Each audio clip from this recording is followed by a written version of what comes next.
Hi, this is Sweet June. I'm coming back at you with another interesting video. Go ahead and hit that subscribe button if you're new to my channel. This video I want to talk about the importance. This is on the heel of the one video where I was talking about being too nice. I want to talk about the importance of saying no. The importance of saying no. I was talking about the issues I have with sometimes being too nice, the issues of being too nice, and the problems that can come along with that. Because people have a tendency to take your kindness for weakness, and that goes in conjunction with. I think that goes in conjunction with having a difficult time saying no. That's another thing that I am guilty of. Let me know in the comment section if you're guilty of that. Is having a hard time saying no. Not exactly. They say, I read somewhere where they say women have a serious issue with that. They say women have more of an issue with saying no. It has something to do with the fact that the way women are socialized, that women don't want to be perceived as mean, and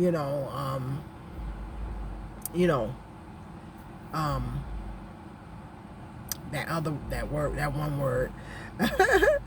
Women don't want to be perceived as mean and stuff like that. But I was reading an article, I think, or something that they were talking about that women have a problem with that more so than men do, because of the way women are socialized. And I know I personally have a issue with it. Just have a difficult time saying no. Been guilty. I know there were times where I didn't say no in a situation, and I should have said no, and it came back to really, I really suffered the consequences for not saying no in that situation.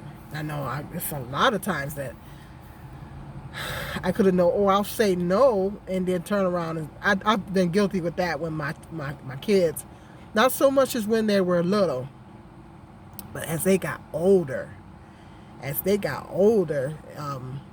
because your children are different from when they're little. Then it's easier to say no to them when they're little. But even when when you're raising young children, I know my kids had the tendency to. They used to do this with me, because your children, they learn you. My sons used to do this with me. They would ask me for something, and I would tell them no. But they learn me. Then they keep asking, and and start begging or whatever to say, please, or whatever, and then I'll turn around and say yes, and that's horrible. That is, as a parent, that is bad to do that. Not all the time. I didn't do that all the time, but I know there were times where I really stood firm on my no and said, don't ask me again. Because as a parent, when you're raising children and you tell them no, you have to really, really stand firm on that. And then you have to turn around and tell them, don't ask me again. Don't ask me again. And you have to be really firm on it. Because if you're not really firm in it and put that little bass in your voice, they will start asking you, if they see any kind of indecisiveness with you, they'll keep asking you. They'll even start begging. And then you soften up. If you soften up and you punk out on them, and you get, all right, and then you change your mind. I know there were times where I have done that, but more so as they got older, than when they were. It was a little bit easier for me to say no to them when they were younger, but more so as they got older. I remember this one time. I'll tell this one particular story. One time with my oldest son, I had a van.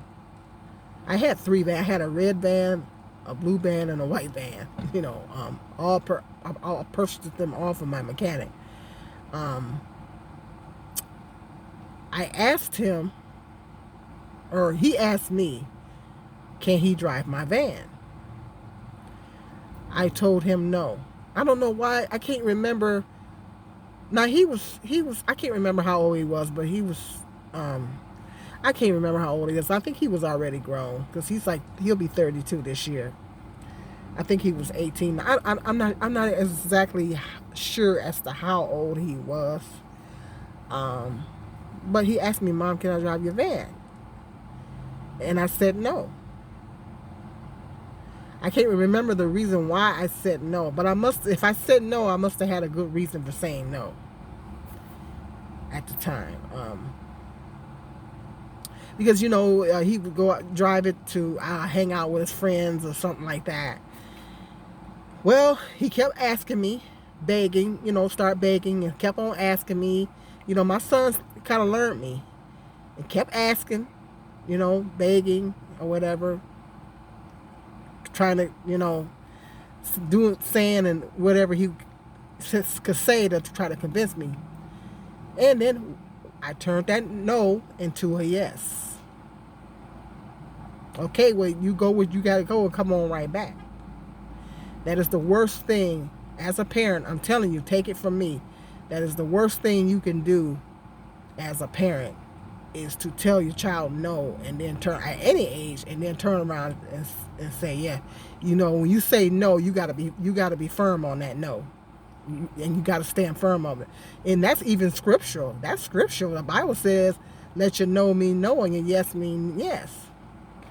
So I turned that no into a yes, and I let him drive the van.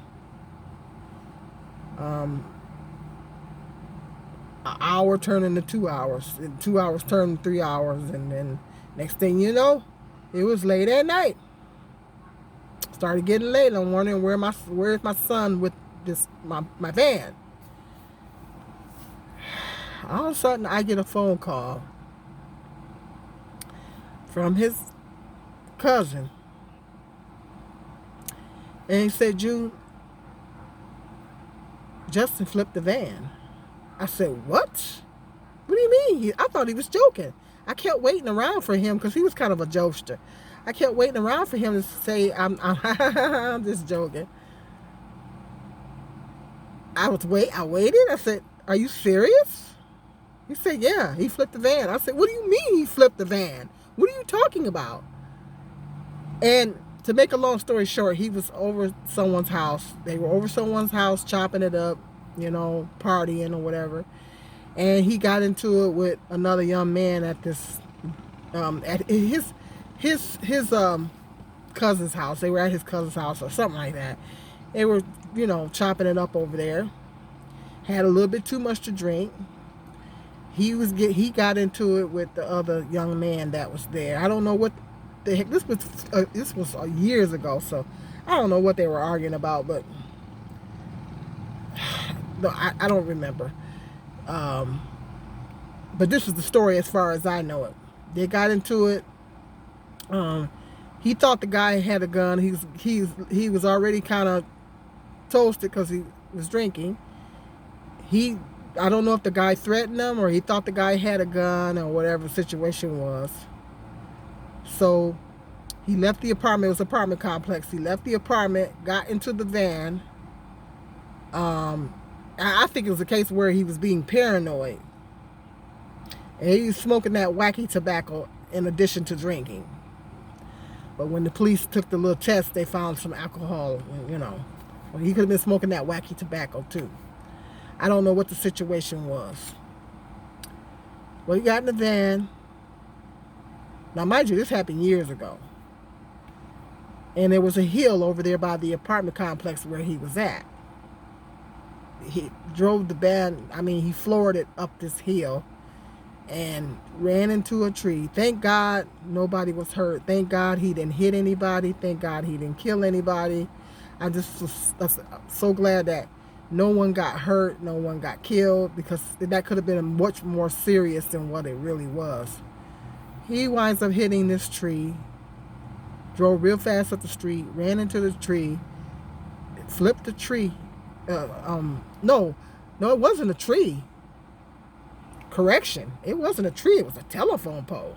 He ran into a telephone pole and knocked the telephone. I think he knocked the telephone pole over. He damaged it because I think he had to wind up paying for the damage to the telephone pole. It wasn't a tree, it was a telephone pole. Knocked it over and all that kind of stuff. Then police I was highly upset. So he went to jail. They took his blood and everything, and he went to jail. And they tested his blood alcohol level. He went to jail. I went to call down to the jail, and I asked him, how much was the bill, and they said $100. I didn't have no money. I said, well, I'm gonna go ahead and let him sit this out. So I'm gonna go ahead and let him sit this out. And my van winded up getting towed to a garage. And so my son's father told me, well, you want to go ahead and go get your van out because it was total. The bag came out and everything. Rewind back a little bit. When I talked to the lady at the jail, I asked him, was he okay? I said, is he okay? And she said, oh yeah, we're checking him right now. He's okay. I said, okay. I said, well, how much is the thing? And she said $100 or something like that, the bail. I said, oh, okay. So I got off the phone. I said, well, I can either bail him out or my van. I said, I ain't got enough money to do both. I said, I guess I'm not bailing him out. I'm gonna let him sit it out, and just let the chips fall where they may. And he get out when he get out. He knows better. So my son's father said, well, you rather go ahead and get your van out because you rather go get it, and then that way you could,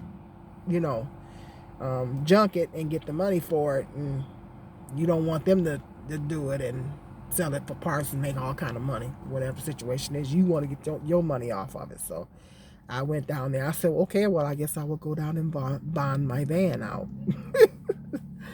So it was over $100, and it was there overnight, And so I went and got my total van and had it towed to the house. And I was so upset, guys. You have no idea how upset I was, but I was upset with myself because I said no at first, and then I turned around and said yes. So that's very important when you and it must have been a reason why. I said no. Maybe it was in my spirit something's gonna happen. I don't know, but that's to make a long story short. But I was so upset with him. And at that time I was working nights, and so I told him. He said, "Are you gonna put me out?" I said, "No. I said, "You gonna get me a ride to work every night," because I was working nights. I said, "You're gonna arrange a ride for me for me to go to work every night, and you're gonna watch your brother while I go to work." I said, "No, putting you out is just gonna be too easy. You need to stay here and you need to help me, and you owe me a vehicle." So he did. He arranged every night. He said, "Mom, your ride waiting." Every night he arranged my ride every night. I said, "You gonna get me to work every night. I'm not gonna miss a day of work. Your butt gonna get me to work." He did. And I said, "You owe me another vehicle." And so he did. He eventually made up for it. But that there's some other situations too that I'm not going into those, but where I didn't stand firm on my no. And so that's it's so vital to say no. When you say no, you got to stand firm on that. You can't turn your no into a yes, particularly when you're dealing with your children. And then you just have to learn to say no. So the important thing with saying no is the first thing we need to do is make it a matter of prayer. We need to make it a matter of prayer. And I gotta learn that as well. We have to pray about stuff, and pray. Even if you have to tell the person, Because sometimes it's just not in your best interest or their best interest, particularly in your best interest, for you to say yes, depending on what the situation is. Sometimes it's not in your best interest to say yes, but sometimes if you're not sure about a situation, or you feeling a little some type of way about it, it's best to pray about it. And when you get an answer on that, and sometimes it doesn't hurt to say, I'll get back with you on that, let me pray about it. And if God put in your spirit the answer, don't go back on it. Don't go back on it. Stand firm with that, whatever that answer is. You know. So yeah, it's best to make it a matter of prayer. But if your instincts, if I said no to that situation, I think it might have, probably 9 times out of 10, it was a good reason why I said no. It could have been something I was feeling in my spirit that day. I don't know. I can't remember why I said no, but it must have been a good reason why I said no. And so, that being the case, they always say follow your first mind, your first instinct. That being the case, I should have stood firm on that no, and just stood firm on it, and say, don't ask me again. No, absolutely not, and stand firm on it.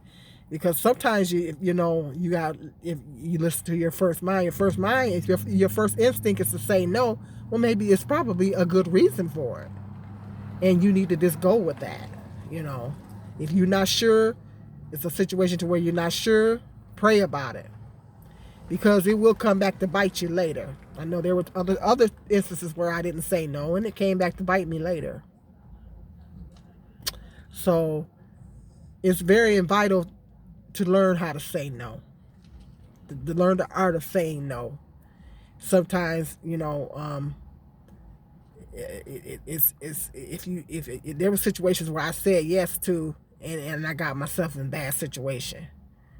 So sometimes it's a reason your instincts will sometimes lean you more towards no, but if you go against that, it'll come back to bite you later. So hit me up in the comment section. Let me know if you have a problem with saying the word no. If there was times where you said no and it came back on you, it blew up in your face, it came back to bite you. Let me know if you have that issue in the comment section, or you know someone that has that issue, or whatever the situation is, or you have that issue with your children. Hit me up in the comment section. Let me know what you think, what your views or what your thoughts are on that. Hit the subscribe, like, and notification bell.